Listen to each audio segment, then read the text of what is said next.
On October 18, 1888, the Board of Trustees of the Protestant Episcopal Diocese of New York approved plans for what would become the largest Gothic cathedral in the world. The Cathedral Church of St. John the Divine would measure 601 feet in length, rise to 320 feet at its central tower, and accommodate 10,000 worshippers beneath soaring stone vaulting. The architectural competition had concluded with a clear directive: build a structure that would rival the great medieval cathedrals of Europe, while establishing American ecclesiastical architecture as a force capable of matching any historical precedent. The master plan represented a convergence of architectural ambition and institutional confidence. The diocese possessed prime Manhattan real estate on Morningside Heights, a growing congregation, and access to America's expanding industrial wealth. The design team, led by George Louis Hines and Christopher Grant Lafarge, had created detailed specifications for every aspect of construction, from foundation depth to final tower completion. Their plans assumed a construction timeline of approximately 50 years, consistent with historical cathedral projects, and projected costs that appeared manageable when distributed across this extended period. Yet embedded within these plans was a fundamental contradiction between medieval construction financing models and the realities of modern institutional governance. Medieval cathedrals had been built under feudal systems where bishops wielded temporal power, controlled vast agricultural lands, and commanded labor through religious obligation. The economic model was essentially tributary. Wealth flowed upward through hierarchical structures designed to concentrate resources for monumental projects. Construction timelines could extend across centuries because the underlying economic system was designed for perpetual extraction, and the institutional structure assumed permanent hierarchical control. The Diocese of New York operated under entirely different constraints. Episcopal leadership rotated every decade. Budget decisions required committee approval. Fundraising depended on voluntary contributions from individuals who maintained independent economic interests. The cathedral project would require sustained financial commitment across multiple generations of leadership, each with their own priorities and constituencies. The institutional structure that approved the cathedral plans was fundamentally incompatible with the resource requirements those plans demanded. The architectural specifications themselves encoded this incompatibility. The design required approximately 500,000 tons of Indiana limestone, each block quarried to precise specifications and individually fitted. Labor requirements included not just general construction workers, but specialized stone carvers, metalworkers, and glaziers whose skills demanded premium compensation. The structural engineering alone, creating flying buttresses capable of supporting the weight of Gothic vaulting at unprecedented American scales, required materials and techniques with cost factors that would escalate significantly faster than general inflation rates. The financial modeling underlying the project assumed linear growth in both diocesan revenue and donor commitment. Population growth in New York would expand the congregation. Industrial prosperity would increase individual wealth. Religious enthusiasm would maintain consistent giving patterns. These assumptions were embedded in funding projections that showed cathedral completion as financially feasible if construction proceeded steadily across the projected timeline. But the economic model failed to account for the cyclical nature of modern capitalist systems. Industrial economies experienced regular boom and bust cycles that would inevitably disrupt donation patterns. Demographic shifts would alter neighborhood composition. Competing charitable causes would emerge. Most critically, the model assumed that religious giving would remain proportionally constant as secular alternatives for philanthropic expression proliferated. The governance structure amplified these vulnerabilities. The cathedral project required institutional memory and commitment that exceeded any individual leadership tenure. Design decisions made in 1888 would need consistent interpretation and implementation through 1938 and beyond. But episcopal administration operated on democratic principles that ensured regular leadership changes. Each new bishop would bring different priorities. Each building committee would reinterpret previous decisions. The institutional mechanism that approved the cathedral construction lacked any structure for ensuring cross-generational continuity.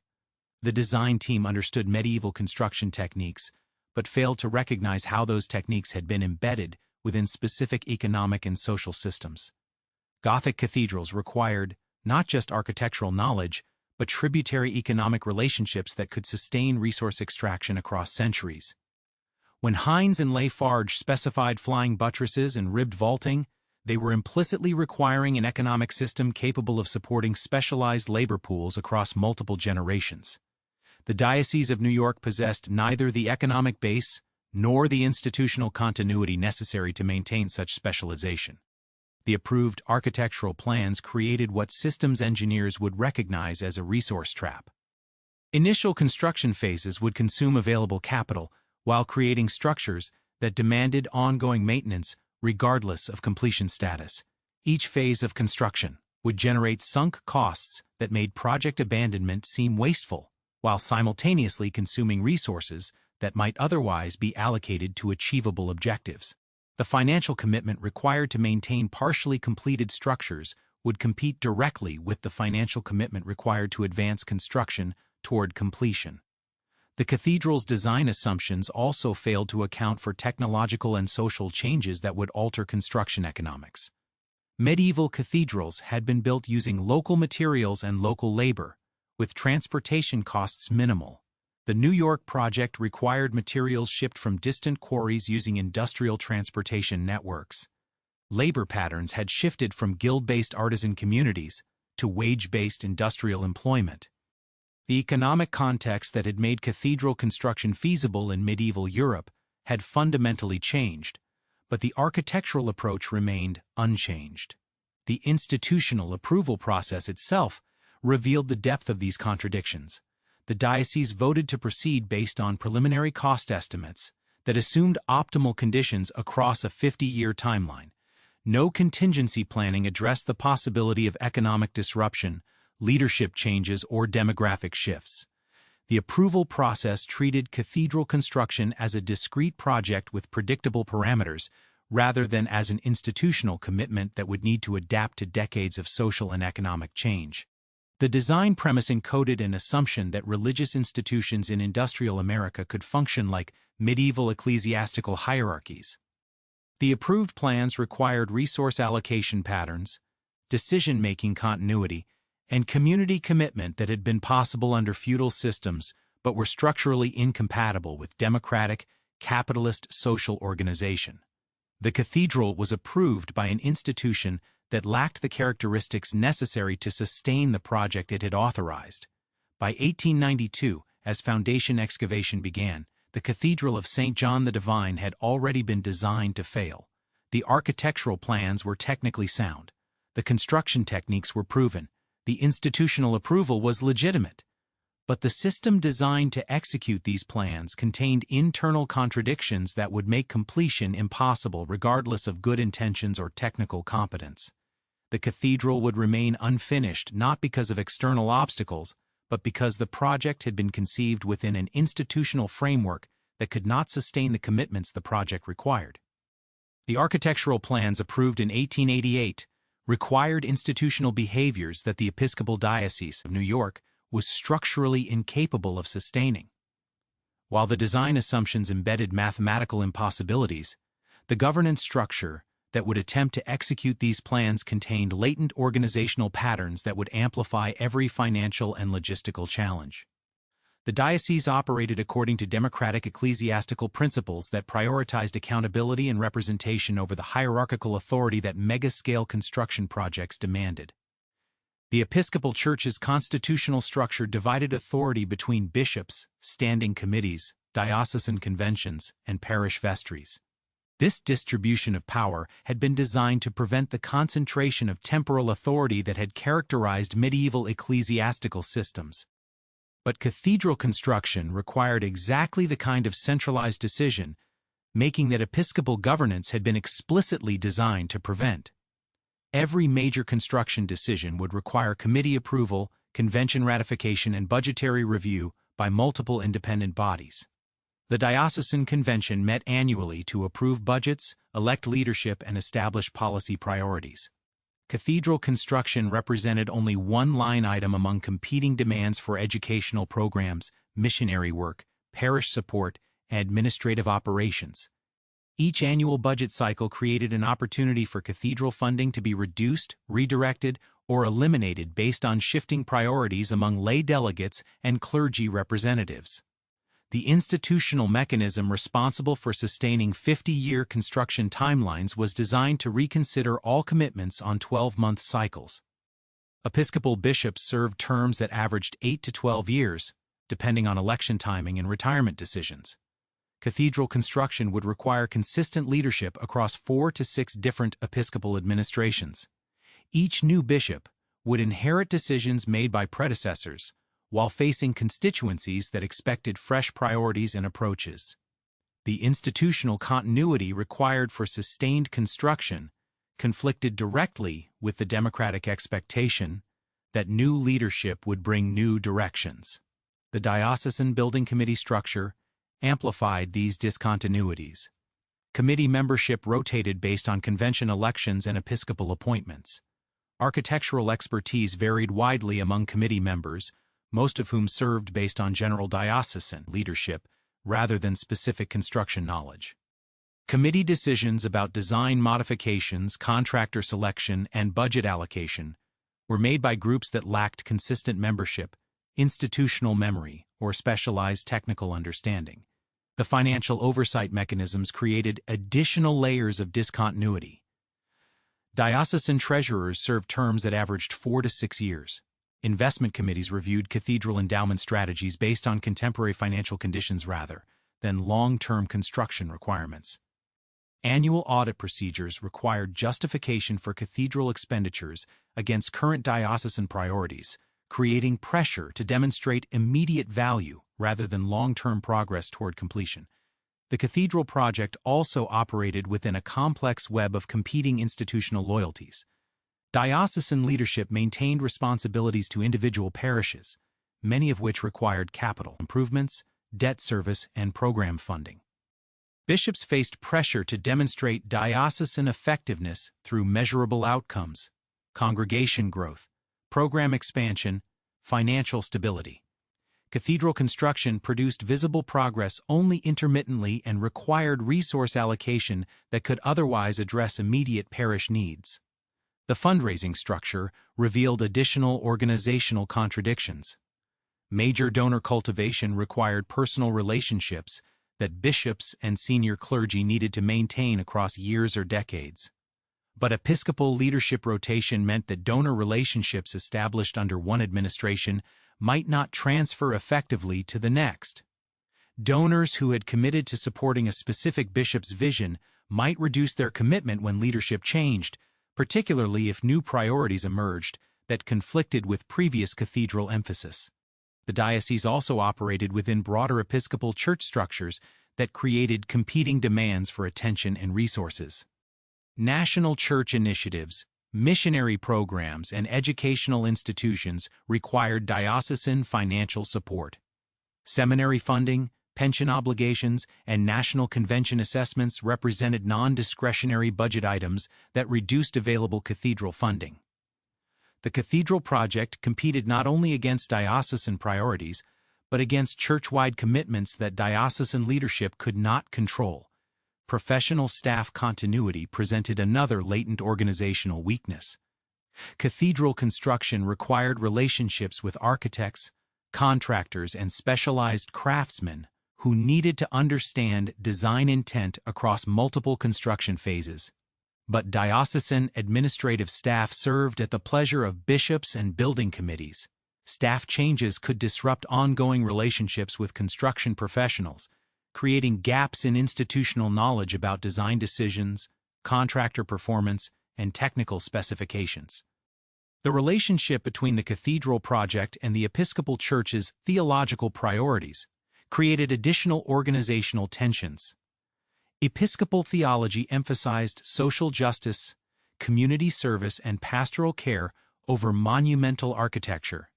Critics within the diocese consistently argued that cathedral resources would achieve greater theological impact if redirected toward education, social programs, or missionary work.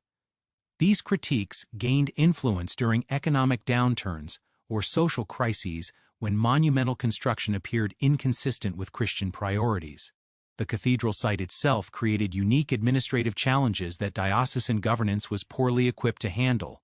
Construction on Morningside Heights required coordination with New York City planning authorities, utility companies, and neighborhood groups. Diocesan leadership lacked experience managing complex urban development projects. Building committee members who understood ecclesiastical administration often lacked knowledge of municipal permitting processes, labor regulations, and environmental requirements. The technical complexity of Gothic construction created additional organizational strains. Stone carving, metalwork, and glazing required craftsmen whose skills could not be easily replaced if labor relationships deteriorated. Work stoppages or contractor disputes could halt construction for months while alternative arrangements were negotiated. But diocesan leadership lacked expertise in construction management and often relied on architectural consultants whose primary loyalty was to design integrity rather than project completion. The fund management structure revealed how organizational patterns that appeared prudent in normal contexts became problematic for megaprojects. Diocesan finance committees appropriately insisted on competitive bidding, detailed cost justification, and regular financial reporting. But these oversight mechanisms created delays and administrative costs that accumulated significantly across 50-year timelines. Prudent financial management practices designed for annual budget cycles became obstacles when applied to multi-generational construction projects. The cathedral's relationship to diocesan property management created additional complications. The diocese owned multiple properties that required maintenance, development, or disposal. Cathedral construction competed with other property priorities for administrative attention and capital resources. Real estate decisions that might optimize short-term diocesan finances could conflict with long-term cathedral construction requirements. Episcopal church polity also created vulnerability to broader denominational conflicts.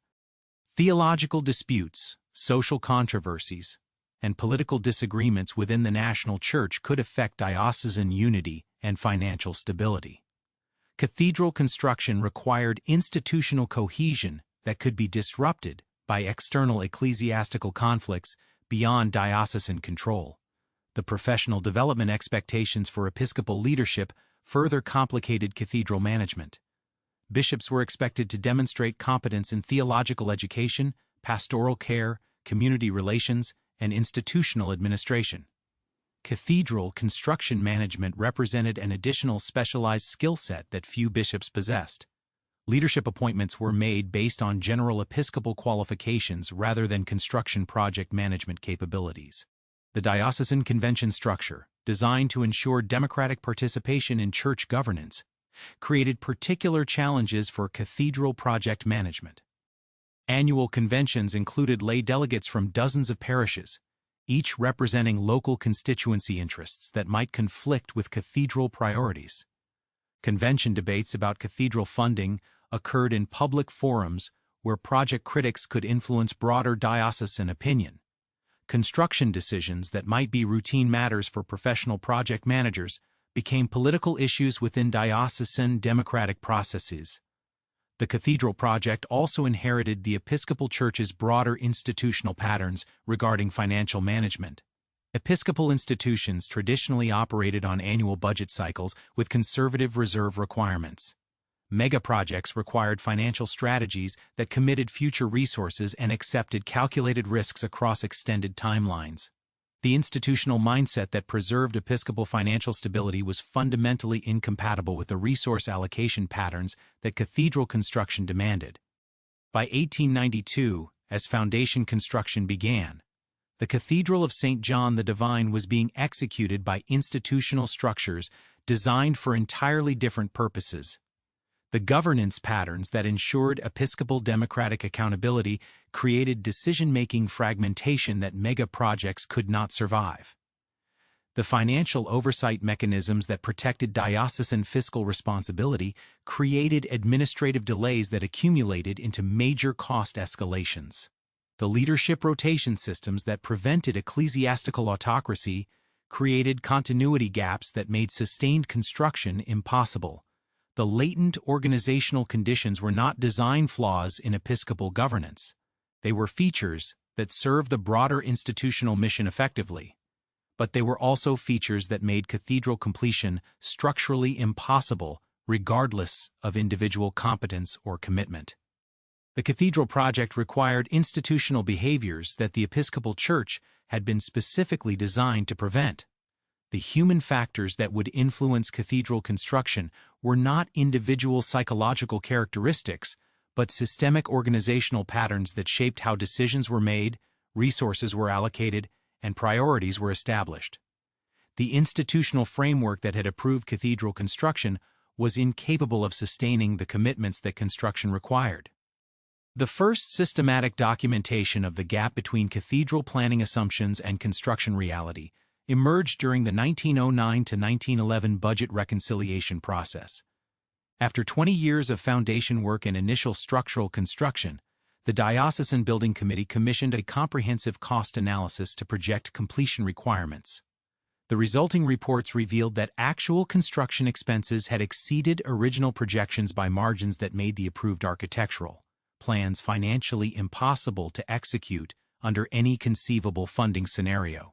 The original 1888 cost estimates had projected total construction expenses of approximately $2 million, distributed across the 50-year timeline. This figure had been based on prevailing construction costs, standard labor rates, and material prices that assumed economic stability across the projected construction period.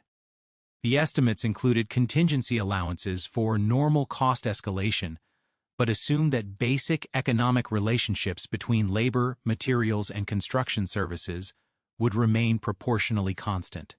The 1909 cost analysis revealed that foundation and initial structural work had consumed $1.8 million across just 21 years, with less than 15% of the planned structure completed. Material costs had increased by factors that exceeded general inflation rates. Specialized stone carving that had been estimated at $12 per cubic foot in 1888 was costing $28 per cubic foot by 1909. Structural steel prices had tripled. Skilled glazing work that had been projected at $15 per square foot was requiring $45 per square foot for equivalent quality. The cost escalation patterns revealed fundamental flaws in the original economic modeling. The 1888 estimates had assumed that cathedral construction would benefit from economy of scale, that unit costs would decrease as construction volume increased and contractor relationships matured. Instead, the opposite had occurred. Gothic construction techniques required increasingly specialized skills that commanded premium compensation as industrial construction shifted toward standardized methods. The cathedral project was paying higher unit costs each year because it required capabilities that were becoming rarer in the general construction industry. Labor cost analysis showed particularly dramatic escalation patterns. Stone carvers, who had commanded $4 per day in 1888, were earning $12 per day by 1909, while general construction workers had seen wages increase from $2.50 to $4.50 per day over the same period. Cathedral construction required skills that were not developing within industrial labor markets. Each construction phase required more expensive specialists because the necessary capabilities were not being maintained through normal market mechanisms. The material sourcing analysis revealed additional cost escalation factors that the original estimates had failed to anticipate. Indiana limestone quarrying had become more expensive as optimal stone had been extracted, and remaining material required deeper quarrying and more complex extraction. Transportation costs had increased, not just due to general inflation, but because cathedral construction required stone specifications that were increasingly difficult to source. Standard quarrying operations produced stone suitable for commercial construction, but Gothic architectural requirements demanded material properties that were becoming specialty items. The engineering specifications themselves had proven more complex and expensive than originally projected. Structural calculations for Gothic vaulting at American scales had required consultant expertise that exceeded original estimates. Foundation requirements had proven more extensive than anticipated because soil conditions on Morningside Heights created engineering challenges not fully understood during initial planning. Each technical challenge had generated additional professional service costs that accumulated significantly across the extended construction timeline.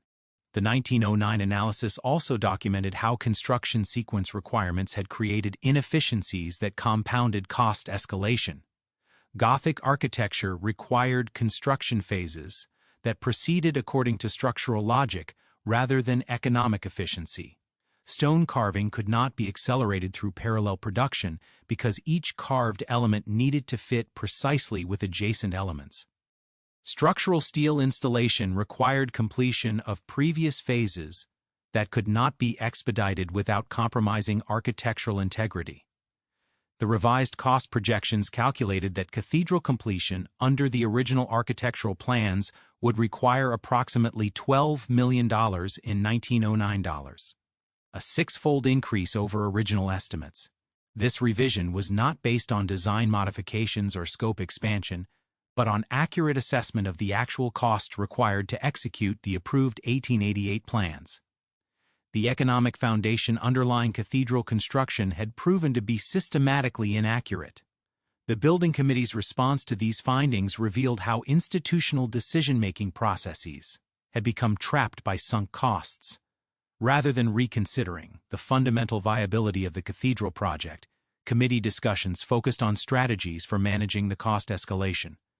Minutes from 1910 committee meetings document extensive debate about design modifications, alternative materials, and phased construction approaches that might reduce total project costs while preserving essential architectural elements. The design modification discussions revealed the depth of the cost escalation problem. Architects had calculated that reducing cathedral length by 100 feet would decrease total costs by approximately 12%. Substituting alternative materials for interior finishing could reduce costs by 8%. Eliminating one of the planned towers could reduce costs by 15%. Even combining all feasible modifications, total projected costs remained more than 4 times original estimates. Alternative material studies had been commissioned to identify cost reduction opportunities without compromising structural integrity. Tests of Pennsylvania limestone showed potential savings of 20% over Indiana stone, but architectural review determined that color and texture variations would create aesthetic inconsistency with completed work. Analysis of steel frame construction with stone veneer could reduce structural cost by 30%, but would require fundamental design changes that invalidated 20 years of completed construction. The committee also commissioned fundraising capacity analysis to determine whether diocesan revenue could be increased sufficiently to address the revised cost projections. Review of donor patterns showed that cathedral giving had actually decreased as a percentage of total diocesan contributions between 1889 and 1909. Major donors who had provided substantial initial gifts were not increasing contributions proportionally with cost escalation. New donor cultivation was generating modest additional revenue that was insufficient to address the magnitude of cost increases. The financial analysis revealed a feedback mechanism that would worsen cost escalation over time. Extended construction timelines increased total costs not just through inflation, but through compound inefficiencies created by construction delays. Materials stored on-site deteriorated and required replacement. Partially completed structures required ongoing maintenance. Contractor relationships were disrupted by work stoppages, creating additional mobilization costs when construction resumed. The 1911 committee reports documented how construction cost escalation was creating a resource allocation crisis within broader diocesan operations. Cathedral construction was consuming increasing percentages of diocesan capital resources, creating pressure to reduce funding for parish support, educational programs, and social services. Critics within the diocese argued that cathedral costs were becoming disproportionate to the institution's broader mission and financial capacity. The technical specifications required for cathedral completion had also proven more complex than originally anticipated. Gothic vaulting calculations required structural engineering expertise that had not been widely available in American construction markets during the 1880s.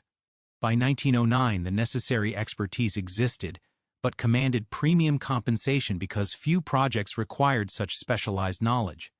cathedral construction was bearing development costs for technical capabilities that had limited application beyond the specific project. The committee analysis identified fundamental problems with the relationship between architectural ambition and institutional capacity. The approved architectural plans had assumed that construction techniques proven in medieval contexts would translate straightforwardly to industrial-age American conditions. Instead, Gothic construction methods required adaptation to contemporary building codes, labor practices, and material availability. Each adaptation created additional costs and complexity that had not been anticipated in original planning. The geographic context had created additional cost escalation factors. Construction in Manhattan required coordination with municipal infrastructure that had not existed during medieval cathedral construction. Utility installation, traffic management, and building code compliance created administrative and technical requirements that added substantial costs to every construction phase. Urban construction also required premium compensation for skilled labor because workers faced higher living costs than their counterparts in smaller cities. The 1909 to 1911 cost analysis period marked the first systematic recognition that cathedral construction as originally conceived was financially impossible. The institutional response, seeking design modifications and alternative funding strategies, demonstrated that diocesan leadership still assumed the fundamental project was viable if execution could be optimized. The analysis documentation shows decision-makers struggling to reconcile their commitment to the cathedral vision with mathematical evidence that the vision was unachievable. The committee reports from this period also revealed how institutional decision-making patterns were creating additional delays and costs.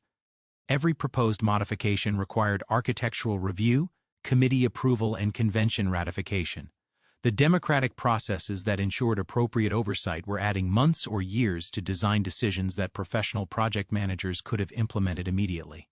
Governance mechanisms that protected against arbitrary decision-making were preventing the rapid adaptation that cost management required. The divergence between planning assumptions and operational reality was not limited to financial considerations. The timeline analysis showed that construction was proceeding significantly slower than originally projected, even apart from cost constraints. Technical complexity, regulatory requirements, and coordination challenges were creating delays that extended projected completion dates regardless of funding availability. By 1911, cathedral construction had consumed substantially more resources than originally projected while achieving substantially less progress than originally scheduled. The institutional framework that had approved the cathedral project was confronting systematic evidence that the project was fundamentally unviable as conceived. The cost escalation patterns, timeline delays, and technical complications were not temporary obstacles that better management could overcome, but structural characteristics of the relationship between cathedral construction requirements and institutional capacity. The Building Committee's 1911 final report recommended continuing construction on a revised timeline with modified specifications while acknowledging that completion under original architectural plans was no longer financially feasible. This recommendation represented institutional recognition that the cathedral project as originally approved had failed, while maintaining the fiction that some version of the project remained achievable. The 1909 to 1911 analysis period documented the transition from optimistic planning assumptions to systematic recognition of institutional inadequacy.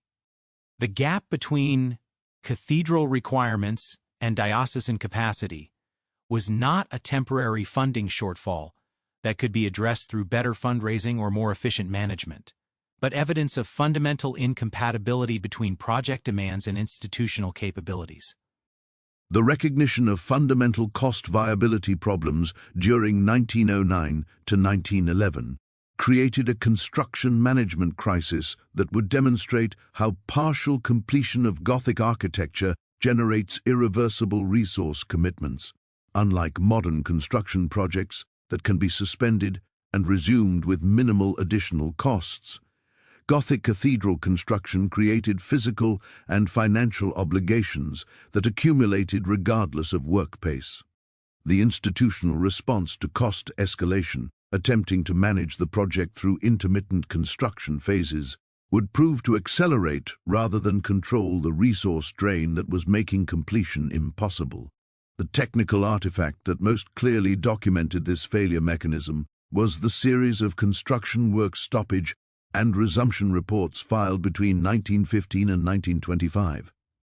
These reports, prepared by successive building committees and architectural consultants, provide systematic documentation of how Gothic construction physics created cost escalation feedback loops that conventional project management could not control. The reports show that partial cathedral structures behave fundamentally differently from other incomplete construction projects. The first major work stoppage occurred in 1916, when diocesan leadership suspended construction for 18 months to reassess financial strategy and explore design modifications.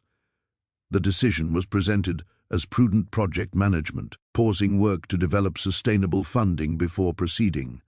The resumption reports from 1918 revealed that construction suspension had increased total project costs rather than providing financial relief. Partially completed stone vaulting had been exposed to weather conditions that created structural stress requiring remediation before construction could resume. Gothic vaulting depends on precise compression relationships between stone elements. Thermal expansion and contraction cycles during the 18-month suspension had shifted stone positioning enough to require partial dismantling and reconstruction of completed vault sections.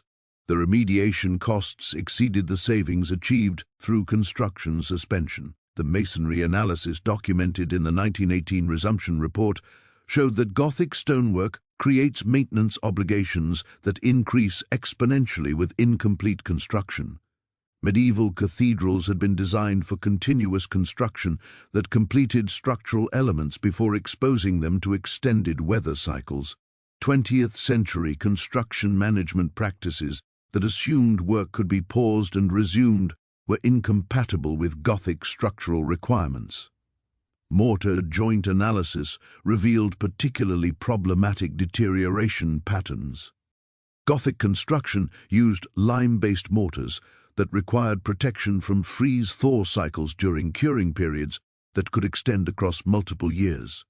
Stone elements installed during 1914 to 1915, but not completed through final structural integration, had experienced mortar degradation that compromised structural integrity. Repointing and mortar replacement added approximately $85,000 to resumption costs, expenses that would have been unnecessary under continuous construction. The metalwork deterioration documented during the 1918 inspection provided additional evidence that Gothic construction could not be managed through conventional suspension and resumption cycles. Structural ironwork that had been installed but not integrated into completed building envelope had experienced corrosion that required replacement rather than repair. Iron elements that would have lasted centuries within completed Gothic structures required replacement after less than 3 years of exposure during construction suspension. The construction sequence analysis revealed fundamental incompatibilities between Gothic architectural requirements and intermittent construction management. Gothic structures depend on integrated structural systems where each element provides support for adjacent elements. Partial completion left structural components without their intended support systems, creating stress concentrations that accelerated deterioration. Construction designed for mutual structural support became structurally unstable when only partially completed. The 1920 work stoppage, implemented during post-war economic uncertainty, generated even more dramatic cost escalation patterns. The 4-year suspension from 1920 to 1924 was intended to preserve financial resources during economic instability. The 1924 resumption assessment calculated that suspension costs had exceeded the total savings achieved through reduced construction activity. Foundation drainage systems that had been partially installed during 1918 to 1919 required complete replacement after the 1920 to 1924 suspension. Gothic foundations require continuous drainage management because the structural loads create pressure differentials that can cause water infiltration if drainage systems are not maintained. Suspended construction had allowed drainage deterioration that created foundation stability problems requiring extensive remedial engineering. The roofing analysis from 1924 documented how incomplete building envelope created compound maintenance obligations. Temporary roofing installed to protect incomplete interior work had failed during the suspension period, allowing water infiltration that damaged stone carving, metalwork, and foundation systems. The water damage repair costs exceeded the total amount saved through construction suspension, while also requiring additional protective measures for future construction phases. The skilled labor analysis revealed how construction suspension disrupted the specialized workforce relationships that Gothic construction required. Stone carvers, metalworkers, and glaziers who had developed familiarity with cathedral specifications during 1915 to 1920 had found alternative employment during the suspension periods.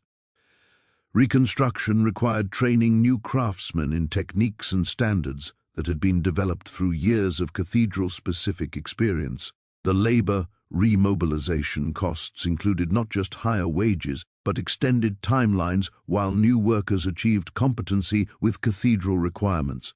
The contractor relationship documentation showed how intermittent construction created ongoing administrative and legal costs that conventional construction projects did not experience. Construction contracts had been written for continuous work phases. Suspension and resumption required contract modifications, renegotiation of material pricing, and legal resolution of change order disputes. The administrative costs of managing intermittent construction often exceeded 15% of direct construction costs. The 1925 engineering assessment identified structural integrity problems that had emerged from the extended construction timeline rather than from design flaws or construction errors. Gothic structural systems distribute loads through integrated networks of stone, steel, and mortar. Partial completion created load distribution patterns that placed stress on individual elements beyond their design capacity. Some completed structural elements required reinforcement or replacement not because of construction defects, but because they had been forced to carry loads without their intended structural support systems.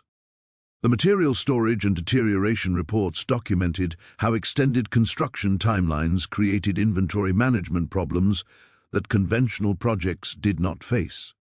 Carved stone elements that had been prepared during 1918 to 1920 but not installed during subsequent suspension had deteriorated beyond usability. Stone carving represented substantial financial investment that became total loss when installation was delayed beyond material storage capabilities. The 1927 cost analysis revealed how the pattern of suspension and resumption had created a resource allocation trap. Each resumption phase required remedial work that consumed resources without advancing construction progress. The cathedral project was consuming increasing percentages of diocesan capital while achieving decreasing rates of advancement toward completion. Construction activity was transitioning from building toward completion to maintaining incomplete structures.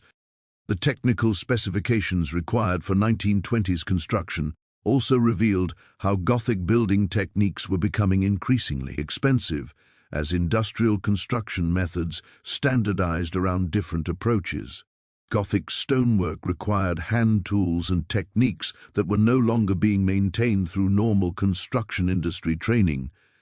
Cathedral construction was bearing the costs of preserving traditional building skills that had limited application in contemporary construction markets. The construction sequencing analysis documented how Gothic architecture created interdependency requirements that prevented the construction management optimization techniques used in other building projects. Modern construction management emphasized parallel work phases that could accelerate completion timelines. Gothic structural requirements mandated sequential construction that prevented parallelization. Cathedral construction could not benefit from the efficiency improvements that were reducing costs in other construction sectors. The 1928 Structural Engineering Assessment identified foundation settlement patterns that were directly attributable to extended construction timelines. Gothic foundations had been designed to support completed structural loads distributed across the entire building. Partial construction created uneven loading that caused differential settlement requiring foundation remediation. The foundation problems were not design flaws, but consequences of construction management decisions that Gothic engineering had not anticipated. The building envelope analysis revealed how incomplete Gothic structures created ongoing weatherproofing obligations that increased maintenance costs exponentially. Medieval cathedral construction had proceeded rapidly enough that structural completion provided weather protection before deterioration could occur. 20th century construction timelines left incomplete structures exposed to weather conditions for decades, creating protection obligations that medieval construction had avoided.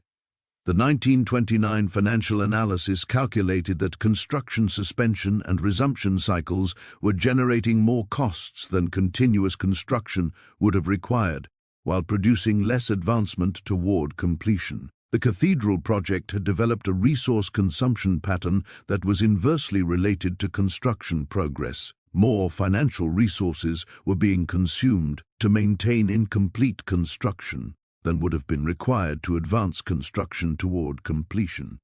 The engineering reports from this period documented how Gothic construction created what systems analysts would recognize as a maintenance debt that accumulated faster than financial resources could address it.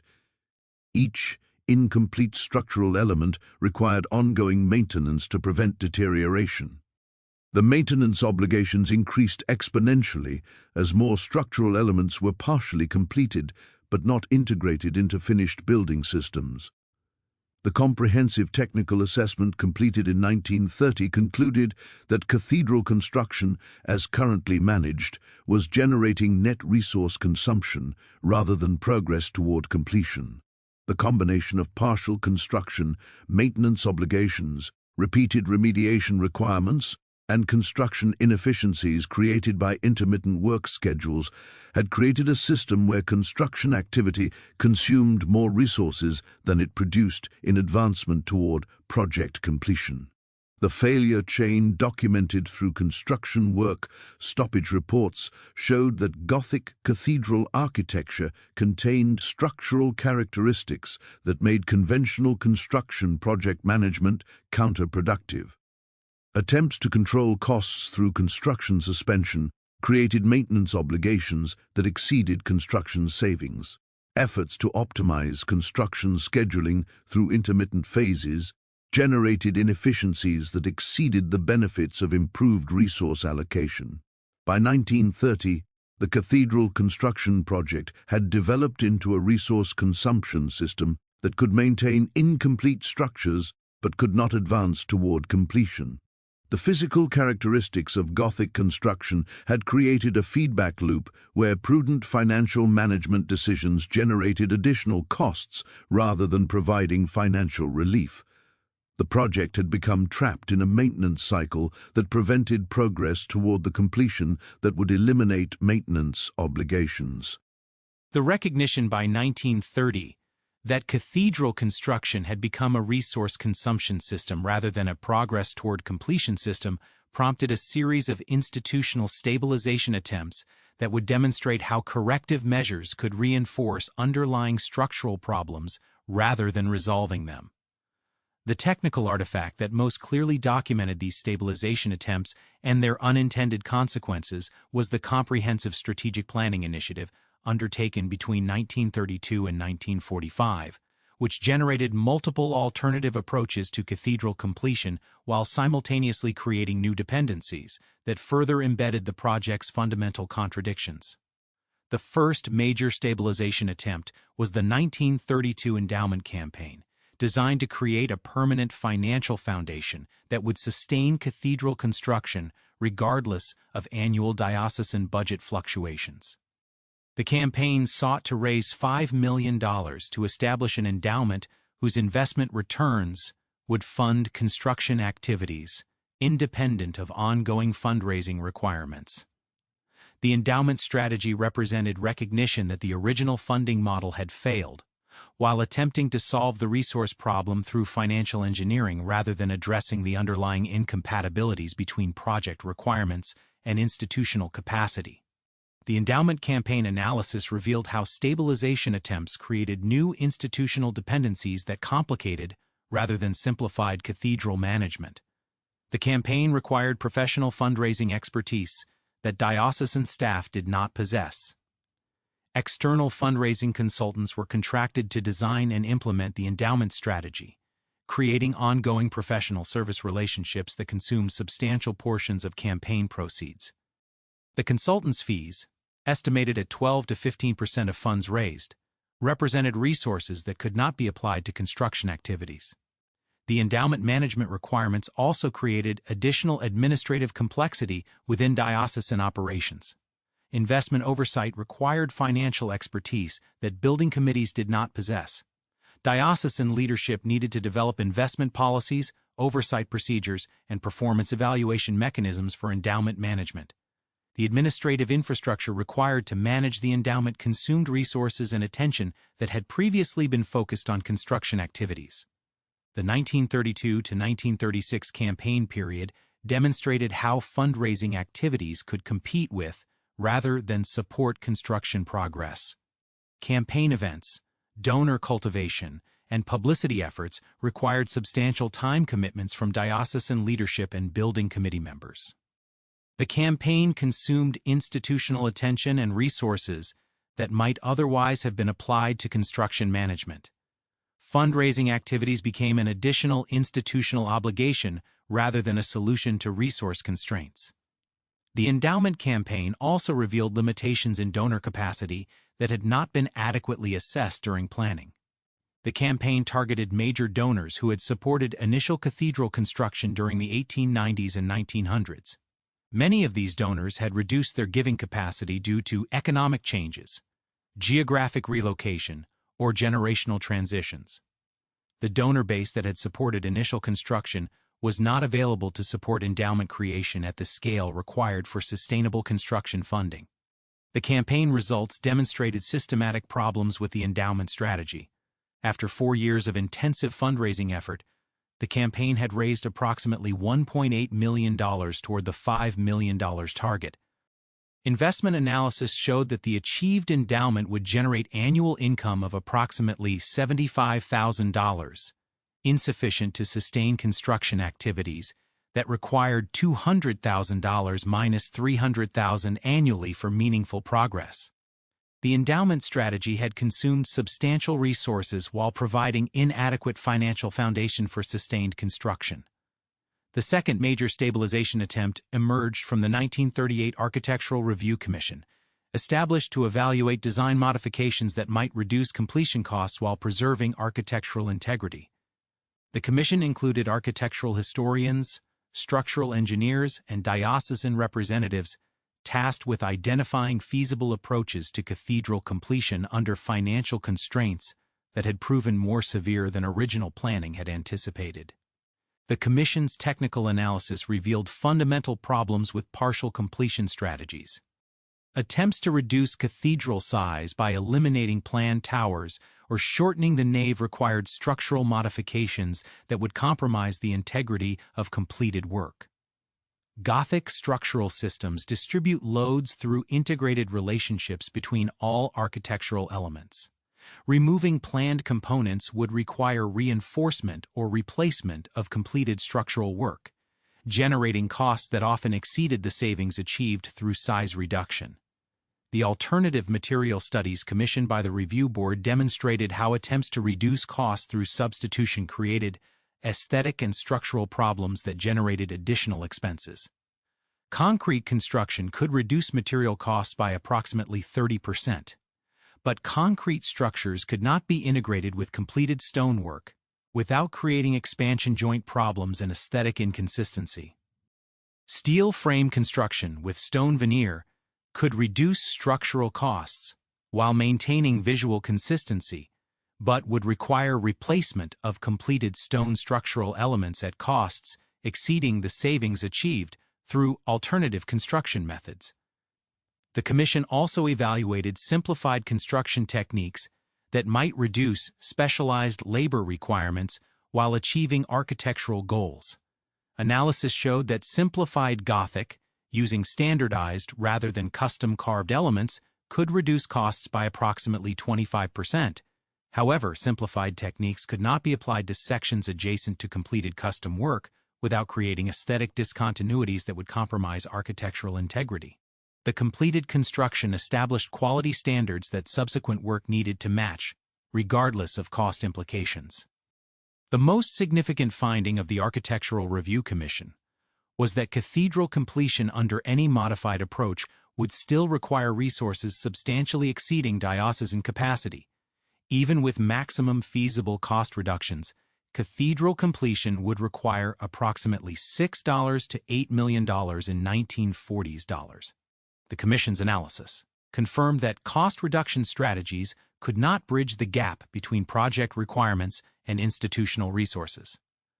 The third major stabilization attempt was the 1940 Community Partnership Initiative, designed to expand the resource base for cathedral completion through collaboration with other institutions.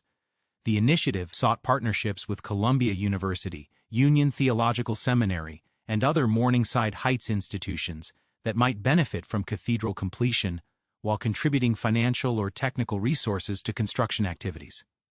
The partnership development process revealed additional institutional complications that had not been anticipated during strategic planning.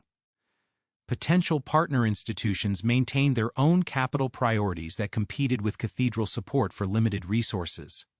Columbia University's expansion plans required substantial capital investment that precluded significant cathedral contributions.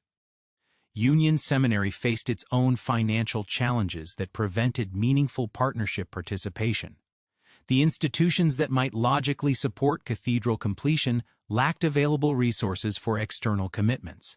The partnership initiative also created governance complications that added administrative complexity without generating proportional benefits. Partnership agreements required legal frameworks that defined decision-making authority, financial responsibility, and operational control. The negotiation and management of partnership relationships consumed substantial administrative resources while producing limited additional support for construction activities.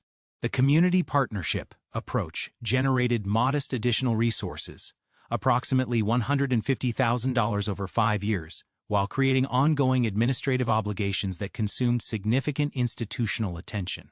The partnerships required annual meetings, financial reporting, and coordination activities that represented ongoing costs rather than one-time investments. The partnership strategy created new institutional dependencies without substantially improving cathedral completion prospects. The fourth stabilization attempt was the 1942 Alternative Revenue Strategy, developed in response to wartime economic conditions that had reduced traditional donation patterns. The strategy included rental income from cathedral facilities, educational programming fees, tourism revenue, and special event hosting, designed to generate income streams independent of traditional religious giving. The alternative revenue analysis revealed how commercial activities could conflict with religious institutional mission while generating insufficient income to support construction costs. Facility rental generated approximately $12,000 annually, but required maintenance and administrative costs that consumed 60 to 70% of gross revenue. Educational programming produced modest income, while requiring staff time and facility allocation that competed with diocesan religious priorities. Tourism revenue development required marketing investments in visitor facility development that consumed substantial capital resources. The tourism infrastructure required to generate meaningful revenue represented additional construction costs that competed directly with cathedral completion activities. Tourism also created visitor management obligations that required ongoing staff attention and facility maintenance. The alternative revenue strategy generated annual income of approximately $25,000 minus $35,000, while requiring administrative infrastructure that consumed substantial resources and institutional attention. The revenue generation activities created additional institutional obligations rather than simplifying cathedral management. Commercial activities also generated constituency conflicts within the diocese, where critics argued that revenue generation compromised religious mission focus.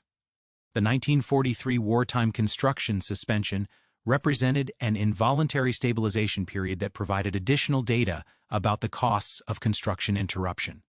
Materials rationing and labor shortages made construction continuation impossible, regardless of financial resources. The 3-year suspension from 1943 to 1946 repeated the deterioration patterns documented during earlier suspensions, while adding new complications created by wartime conditions. Material deterioration during wartime suspension exceeded previous patterns because maintenance materials were also subject to rationing restrictions. Temporary protective measures could not be maintained adequately, creating accelerated damage to partially completed structures. The 1946 resumption assessment calculated that wartime deterioration had created remediation requirements exceeding $300,000, costs that would have been avoided under continuous construction but could not be prevented under wartime conditions. The skilled labor analysis from the post-war period showed how extended suspension had permanently disrupted the specialized workforce relationships that Gothic construction required. Craftsmen who had worked on cathedral construction during the 1930s had found alternative employment in defense industries. Many had relocated to other geographic areas or had retired from active construction work. The specialized knowledge and technique familiarity that had been developed through cathedral work was largely lost during the wartime suspension. Post-war construction resumption required essentially complete workforce development rather than resumption of existing contractor relationships. Training new craftsmen in Gothic techniques required extended timelines and substantial additional costs. The workforce disruption created by wartime suspension represented permanent loss of institutional knowledge and technical capability that could not be recovered through normal resumption procedures. The 1946 Comprehensive Assessment of Stabilization attempts concluded that all corrective strategies had consumed substantial resources while failing to address the fundamental incompatibilities between cathedral completion requirements and institutional capacity. The endowment campaign, architectural review process, partnership initiatives, and alternative revenue development had generated new institutional obligations and administrative complexity without substantially improving cathedral completion prospects. The stabilization attempts had created what organizational analysts would recognize as institutional mission drift. Diocesan attention and resources were increasingly focused on managing cathedral-related activities rather than advancing construction toward completion. Fundraising, partnership management, alternative revenue generation, and architectural review had become ongoing institutional obligations that competed with both construction activities and broader diocesan mission requirements. The cumulative effect of stabilization attempts was to embed cathedral-related activities more deeply within diocesan operations, while making cathedral completion more difficult to achieve. Each corrective strategy had created new dependencies and obligations that required ongoing resource allocation. The cathedral project had evolved from a construction initiative into a complex institutional management challenge that consumed resources without producing proportional advancement toward completion. By 1946, the cathedral project had developed characteristics that institutional analysts would recognize as a permanently incomplete system.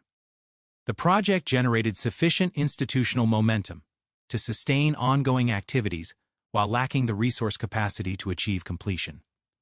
Stabilization attempts had created administrative and financial infrastructure that justified continued cathedral activities without enabling construction progress toward the completion that would eliminate ongoing obligations.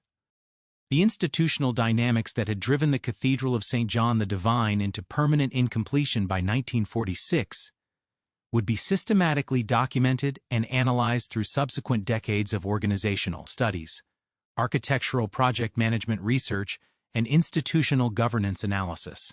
The technical artifact that most clearly revealed the systemic nature of the cathedral's failure was the Comprehensive Institutional Assessment commissioned in 1972 by the Episcopal Church's Committee on Architecture and the Arts, which analyzed not only the cathedral project itself, but also comparative cases of similar mega-scale religious construction projects across American denominations. The 1972 assessment represented the first systematic attempt to understand cathedral construction failure as an institutional design problem rather than as a funding or management challenge.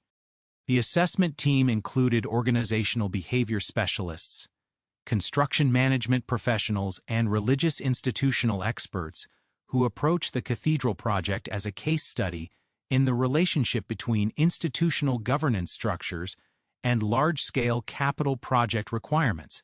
The forensic analysis revealed that the fundamental contradictions embedded in the cathedral project were not unique to St. John the Divine, but represented systematic characteristics of the relationship between democratic religious institutions and mega-scale construction projects. The assessment documented similar patterns of cost escalation, timeline extension, and ultimate incompletion across multiple American cathedral projects initiated during the same historical period. The comparative analysis included the Washington National Cathedral, St. Peter and Paul Cathedral in Washington, D.C., and the Cathedral of St. Philip in Atlanta, among others. Each project exhibited similar patterns: initial cost estimates that proved systematically inaccurate, construction timelines that extended far beyond original projections, and institutional governance patterns that created decision-making discontinuities incompatible with sustained mega-project management. The Washington National Cathedral, begun in 1907, required 83 years to complete and consumed resources, exceeding original estimates by margins comparable to St. John the Divine. The Atlanta Cathedral project was abandoned incomplete after 40 years of construction effort. The institutional characteristics that had made St. John the Divine completion impossible were revealed to be systematic features of American religious institutional governance rather than unique organizational failures. The organizational behavior analysis identified specific governance characteristics that created structural incompatibilities with mega-project requirements. Democratic religious institutions distributed decision-making authority in ways that prevented the centralized project management that large-scale construction required. Leadership rotation systems ensured that project oversight would change regularly in ways that mega-projects could not accommodate. Financial oversight mechanisms designed for annual budget management created administrative delays and resource allocation conflicts when applied to multi-generational construction projects. The construction management analysis revealed technical characteristics of Gothic cathedral architecture that created unique project management challenges not present in other large-scale construction projects. Gothic structural systems required sequential construction phases that prevented the parallel work scheduling used to accelerate other building projects. Specialized craftsmanship requirements created labor dependencies that conventional construction management could not optimize. Material specifications required sourcing and quality control procedures that exceeded standard construction industry capabilities. The economic analysis documented how the relationship between mega-project resource requirements and religious institutional financing capacity had changed fundamentally between medieval and modern periods. Medieval cathedrals had been financed through tributary economic systems that concentrated agricultural wealth for ecclesiastical projects. Modern religious institutions operated within voluntary contribution systems that could not generate equivalent resource concentration. The economic foundation that had made medieval cathedral construction feasible had been eliminated by changes in political and economic organization. The 1972 assessment also analyzed the psychological and social functions that cathedral projects served within religious institutions, revealing how these functions created institutional momentum that sustained projects regardless of completion prospects. Cathedral construction provided visible symbols of institutional ambition and community commitment that maintained value independent of architectural completion. The construction process itself generated donor engagement, community identity, and institutional purpose that justified continued resource allocation, even when completion became impossible. The social psychology analysis explained why institutional leadership had continued cathedral construction despite systematic evidence of financial impossibility. Cathedral projects created what organizational psychologists recognized as sunk cost commitment patterns that made rational reconsideration increasingly difficult as resources were consumed. Leadership who had committed institutional resources to cathedral construction faced professional and personal incentives to continue the projects regardless of objective completion prospects. The institutional analysis revealed how cathedral projects had evolved from construction initiatives into permanent institutional characteristics that served ongoing organizational functions. Cathedral construction provided justification for fundraising activities, donor cultivation, and community engagement that had become valued institutional activities independent of construction progress. The projects had developed into institutional infrastructure that supported broader organizational goals while consuming resources that might otherwise be allocated to achievable objectives. The 1972 assessment documented the actual resource consumption patterns for St. John the Divine between 1888 and 1970.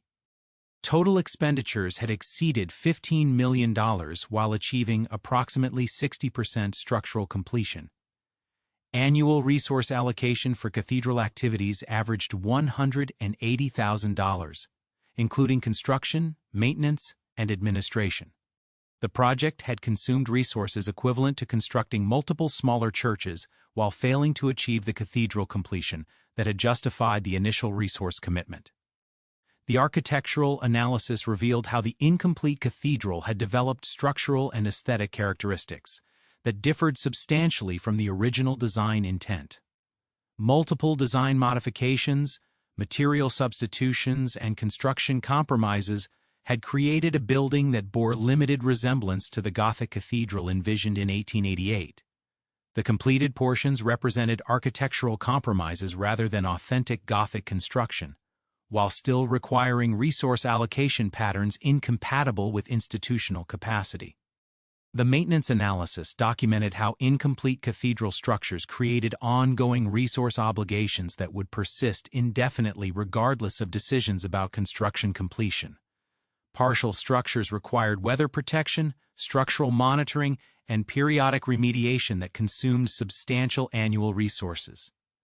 The incomplete cathedral had become a permanent maintenance obligation that would require ongoing resource allocation whether or not construction ever resumed. The legal analysis examined the institutional obligations created by cathedral construction and the mechanisms available for project modification or abandonment. Donor agreements, architectural contracts, and ecclesiastical commitments had created legal frameworks that made project abandonment difficult while failing to provide mechanisms for ensuring completion. The legal infrastructure surrounding cathedral construction had embedded the projects within institutional operations in ways that made rational resource reallocation legally and politically complicated. The 1980s follow-up studies revealed how changing social and economic contexts had further reduced cathedral completion prospects while increasing maintenance obligations. Urban development around the cathedral site had created zoning and regulatory complications that increased construction costs and complexity. Labor market changes had eliminated most traditional stone carving and Gothic construction capabilities, making authentic completion prohibitively expensive, even with unlimited financial resources.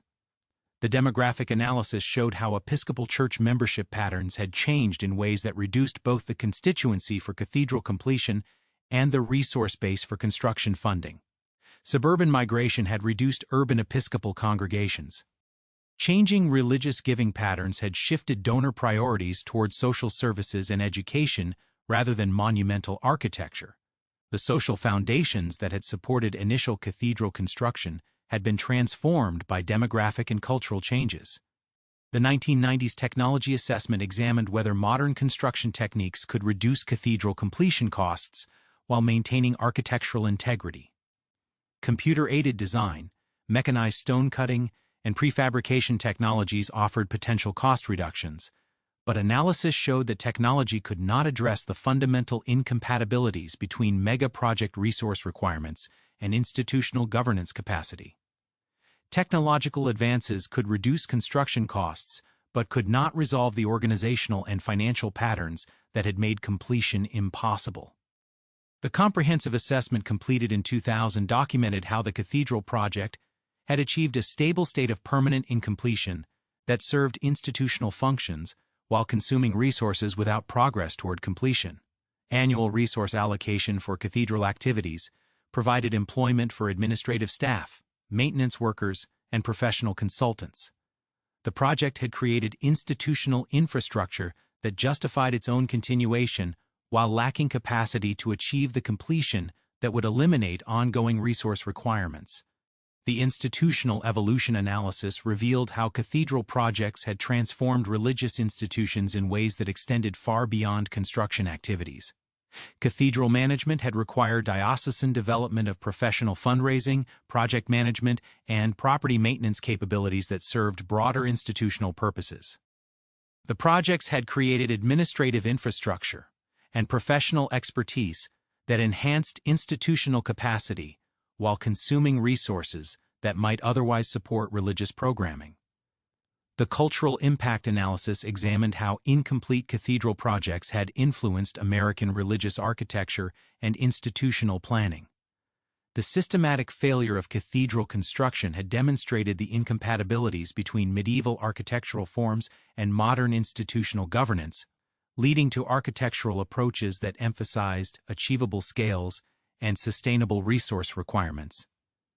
The cathedral failures had provided institutional learning that influenced subsequent religious construction planning.